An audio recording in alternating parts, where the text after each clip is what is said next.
जी students, आज हम second year biology का चैप्टर नंबर 21 सेल साइकिल पढ़ेंगे और हमारा जो आज का टॉपिक है वो है जी इंट्रोडक्शन एंड इंटरफेस। सबसे पहले सेल साइकिल क्या है? सेल साइकिल एक सीरीज है इवेंट्स की जिसमें क्या होता है, सेल ग्रो करता है, अपने डीएनए को रेप्लिकेट करता है और अल्टीमेटली डिवाइड हो जाता है। क्या है? सेल ने ग्रो करना है, अपने डीएनए को रेप्लिकेट करना है, डुप्लीकेट करना है और अल्टीमेटली क्या हो जाना है? डिवाइड। क्वेश्चन ये है कि ये हो क्यों रहा है, मतलब कि सेल क्यों डिवाइड कर रहा है अपने आप को। तो जैसे कि हम कहते हैं कि सेल एक बेसिक यूनिट है लाइफ का, तो लिहाजा ये लाजमी है कि पहले से मौजूद सेल डिवाइड हो ताकि नया जानदार बने, इधर यूनिसेलुलर और मल्टीसेलुलर। यूनिसेलुलर की अगर हम बात करें तो बैक्टीरिया जब एक बैक्टीरिया डिवाइड होता है तो दो न्यू बैक्टीरिया बन जाते हैं। अगर हम बात करें मल्टी सेलुलर बॉडी की तो एक सेल जब डिवाइड हुआ तो दो सेल बने, 2 से 4, 4 से 8, 8 से 16 एंड इसी तरह करते करते अल्टीमेटली एक न्यू मल्टी सेलुलर जानदार बन गया।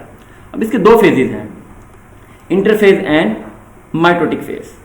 माइटोटिक फेज क्या है? Division phase. क्यों? क्योंकि इसमें सेल अपने आप को डिवाइड करता है, दैट्स वाई ये इसको हम डिवीजन फेज भी कहते हैं। इंटरफेज को हम प्रिपरेटरी फेज भी कहते हैं। प्रिपरेटरी फेज इसलिए कहते हैं बिकॉज ये सेल को प्रिपेयर करता है फॉर द डिवीजन। अब यहाँ पर एक बड़ी मिसलीड है कि इंटरफेज को हम मिसलीडिंगली कंसीडर करते हैं कि लाइक कि ये रेस्टिंग फेज है। उसकी रीज़न ये है कि जब 1882 में वाल्टर फ्लेमिंग ने सबसे पहले इंटरफेज को, जब इसने सेल साइकिल को जो उसने एग्जामिन किया था, तो उसको जो है ना अपेरेंटली इंटरफेज जो है ना वो उसमें कोई जो है ना कोई डिवीजन नज़र नहीं आई थी, तो उसने कहा कि ये इनएक्टिव है। तो ये वजह है कि इसको मिसलीडिंगली कहा गया कि ये रेस्टिंग फेज है। लेकिन लेटर ऑन जब इसको डिटेल स्टडी किया गया तो ये बात समझ में आई कि ये इनफैक्ट बहुत ही ज़्यादा इंपॉर्टेंट फेज है कि सेल अपना तकरीबन 90% टाइम जो है ना वो इंटरफेस में स्पेंड करता है। अब इंटरफेस की 3 स्टेजेस हैं, G1 phase, S phase and G2 phase. अब G1 फेज और G2 फेज इनको भी मिसलीडिंगली G1 गैप और G2 गैप कह दिया जाता है। वजह इसकी भी सेम ही है कि शुरू में ये इंटरफेस जो था ये इनएक्टिव नजर आया था। अब G1 फेज ये पहली स्टेज है सेल साइकिल की, तो इसमें सेल की मेटाबॉलिक एक्टिविटी है वो बहुत ज़्यादा हाई होती है। सेल जो अपने ऑर्गेनेल्स हैं और साइटोसोलिक कंपोनेंट्स उनको डुप्लीकेट करता है। इसके अलावा सेल जो है ना वो स्पेसिफिक इंजाइम सिंथेसाइज करता है, डीएनए बेस यूनिट्स को इकट्ठा करता है। अब ये जो इंजाइम्स और डीएनए बेस यूनिट्स है इन्होंने बेसिकली जो सेकंड फेज है एस फेज वहाँ पे यूज अप होना है फॉर द डीएनए रेप्लिकेशन। इसके अलावा हम G1 फेज को पोस्ट माइटोटिक फेज भी कहते हैं, क्योंकि वो सेल जो अभी जस्ट माइटोसिस करके आए हैं उनके बाद जबकि एक सेल जो माइटोसिस से डिवाइड होकर आ गया है, जब लेटर ऑन जब उसकी अगर बारी है अब उसने डिवाइड होना है तो वो क्या होगा, उसका जो पहला फेज है वो होगा G1 फेज। तो इसलिए पोस्ट माइटोटिक कि ये माइटोसिस के बाद ये फेज आया है। अब क्या होता है कि कोई सेल है जो कि सम टाइम G1 फेज से जो है ना एग्जिट कर जाते हैं सेल साइकिल को। अब जो फेज में न्यू फेज में जाते हैं वो उसको हम कहते हैं जी G0 फेज, कि G0 फेज ऐसा फेज है जिसमें सेल जो है ना वो G1 फेज से सेल साइकिल को एग्जिट करके चले जाते हैं इस G0 फेज में। अब हर सेल G0 फेज में नहीं जाता। लाइक अगर हम बात करें एपिथेलियल सेल्स की, तो एपिथेलियल सेल्स जैसे कि हम जानते हैं कि हमारी बॉडी के अक्सर सेल पुराने जो हैं वो रिपोर्ट होते रहते हैं, नए बनते रहते हैं, या कोई इंजरी वगैरह होगी, कोई भी वजह होगी, तो एपिथेलियल सेल्स न्यू स्किन के ये यूजअप होते रहते हैं। तो एपिथेलियल सेल्स मोस्टली वो जो है वो G0 फेज में नहीं जाते। इससे बात ये समझ में आई कि G0 फेज में ज़्यादातर वो सेल जाएंगे क्योंकि जिनकी नीड पर है, जिनकी अगर बॉडी को नीड है तो वो G0 फेज में नहीं जाएंगे, वो सेल साइकिल को स्किप नहीं करेंगे। कुछ सेल हैं लाइक लिवर सेल, वो G0 फेज में जाते हैं, लेकिन वो भी डिपेंड करता है, अगर ज़रूरत पड़ेगी तो वो भी कुछ अर्से बाद वापस आ जाते हैं।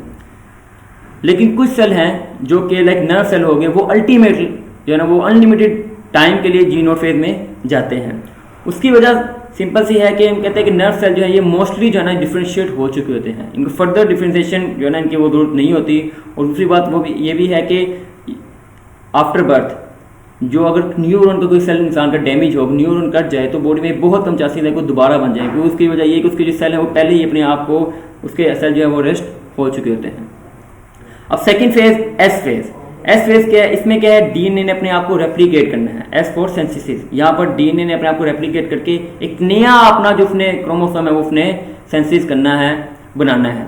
अब वो जो नया क्रोमोसोम है जो सिस्टर क्रोमैटिड कहलाएंगे वो दोनों अटैच होंगे एक सेंट्रोमीर के साथ। हम यहाँ से डायग्राम से देख सकते हैं कि एक सिंगल स्टैंडर्ड क्रोमोसोम जो है जब रेप्लिकेट हुआ तो इससे डबल स्टैंडर्ड क्रोमोसोम बन गए। अब ये दोनों जो है ये दोनों एक दूसरे के सिस्टर क्रोमैटिड्स कहलाएंगे और ये जो पॉइंट ऑफ अटैचमेंट है इन दोनों का ये कहलाएगा सेंट्रोमेयर। तो क्या होगा, सपोज अगर इंसान की बात करें तो पहले उसके 46 क्रोमोसोम थे, एस फेज में 46 से वो हो गए 92। देन G2 फेज, अब G2 फेज में क्या होगा, इसमें भी इंजाइम जो है ना वो अपने जो सेल है वो अपने इंजाइम को, अपने प्रोटीन को सिंथेसिस करेगा और इसी तरह क्रोमोसोम की मूवमेंट के लिए एटीपी जो है ना वो इकट्ठा किए गए, क्योंकि क्रोमोसोम की मूवमेंट के लिए एनर्जी चाहिए। सेंट्रियोल रेप्लिकेट करेंगे और इसी तरह G2 फेज को हम जो है ना वो प्री माइटोटिक फेज भी कहते हैं, बिकॉज G2 के बाद जो नेक्स्ट फेज है वो डिवीजन फेज है, वो माइटोसिस कहते हैं, इसलिए इसको प्री माइटोटिक फेज भी कहते हैं। Then there are certain checkpoints in the cell cycle. अब इनका काम क्या है कि इन्होंने इन चेक पॉइंट क्या करना है, इन्होंने बेसिकली ये देखना होता है, ये they determine the fate of the new phase according to the cell internal makeup, कि इन्होंने ये देखना है कि सेल जो एक फेज से होकर आ रहा है कि आया वो इस काबिल है कि वो नेक्स्ट फेज में जो भी इसके प्रोसेस उसने करना है वो कर सकता है कि नहीं, उसमें जो जितनी भी चीज़ें लाइक उसका डीएनए जो है वो रिपेयर है, वो उसमें कोई मसला तो नहीं है। तो ये काम इन चेक पॉइंट्स के मेन काम कि सेल को इन्होंने देखना होता है कि सेल अपने इसका इंटरनल मेकअप रेडी है फॉर द नेक्स्ट प्रोसेस के नहीं।